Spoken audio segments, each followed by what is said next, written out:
Այս տարվա հունվարի 6-ից հետո ինքնակամ կառուցված ոչ մի շինություն չի օրինականացվելու։ 2021-ի հունվարի 1-ից մինչև այս տարվա հունվարի 6-ը կառուցված ինքնակամները հնարավոր կլինի օրինականացնել միայն այն դեպքում, եթե դրանց տերերը մինչև մարտի 15-ը ներկայացրել են հաշվառման համար անհրաժեշտ փաստաթղթերը։ Եթե չեն մուտքագրվել, ինքը բացառապես ապամոնտաժման ենթակա է։ Նույնիսկ եթե ինքնակամ կառույցը գտնվում է իր սեփական հողատարածքի վրա։ Ապօրինի ինքնակամ կառույցների գույքագրման ու համապատասխան հարթակ մուտքագրելու ընթացակարգը 4 փուլով է իրականացվելու։ Առաջին փուլը վերաբերում էր մինչև այս տարվա հունվարի 6-ը կառուցվածներին։ Մինչև 2021 թվականը մայրաքաղաքի տարածքում կառուցված ինքնակամ կառույցները հարթակ պետք է մուտքագրվեն մինչև 2023-ի հունվարի 1-ը, իսկ քաղաքային բնակավայրերում մինչև 2021-ը կառուցված ինքնակամների մասին տվյալները պետք է մուտքագրվեն մինչև 2024-ի հունվարի 1-ը։ Գյուղական բնակավայրերում կառուցված ապօրինի ինքնակամ կառույցների մուտքագրումը երկարաձգվում է մինչև 2025 թվականը։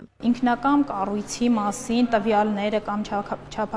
չափագրման այդ տվյալները համապատասխան հարթակ մուտքագրելը դեռևս իրենից չի ենթադրում, որ տվյալ ապօրինի կառույցը օրինականացման ենթակա է։ Տեսչական մարմինն արդեն 45 ինքնակամ կառույց է հայտնաբերել հունվար-փետրվարին։ Խախտումների առույցի բաժինը մայրաքաղաքում է, ասում է տեսչական մարմնի պատասխանատուն։ 45 ապօրինի ինքնակամ կառույցների մասով իրականացնում ենք վարչարարություն, մասնավորապես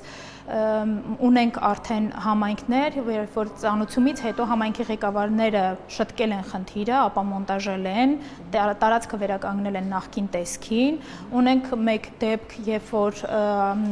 ապօրինի ինքնակամ կառույցը նախապես է կառուցված եղել, այնուհետև ինքը վերակառուցվել է։ 2021 թվականի սկզբից մինչև 2022-ի փետրվար Հայաստանում 526 ինքնակամ կառույց է հայտնաբերվել։ Օրենսդրական վերջին փոփոխությունները դյուրացրել են տեսչական մարմնի վերահսկողական աշխատանքները, ապօրինի ինքնակամների ապամոնտաժումը, քանդելը եւ այլն։ Տեսչական մարմինը լիազորություն ունի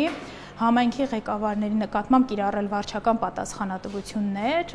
քանի որ ի պաշտոնե համայնքի ղեկավարը մի շարք իրավական ակտերով ունի պարտավորվածություն իր համայնքի սահմաններում կասեցնելու, նաև կանխելու ապօրինի ինքնակամ կառույցների շինարարությունը։ Տեսչական մարմինը 2021-ին համայնքի ղեկավարի կողմից ինքնակամ շինարարության դեպքերը չկանխարգելելու վերաբերյալ 24 հաղորդում է ներկայացրել ոստիկանություն, որից 21-ը Երևանում, մեկական Եղարքունիքի, Կոտայքի եւ Արարատի մարզերում։ 2021-22 թվականներին ամենաշատ ապօրինի ինքնակամ շինությունները հայտնաբերվել են հունիս-հուլիսին, համապատասխանաբար 115 եւ 94 դեպքով։ Այնուհետև կրկին նվազման միտում է նկատվել։ Ապօրինի կառույցների ամենաշատ դեպքերը մայրաքաղաքից հետո գրանցվել են Արագածոտնում, Լոռիում, Արարատում եւ Կոտայքում։ Լիլիթ Դանելյան, Դավիթ Մաչկալյան, լուրեր։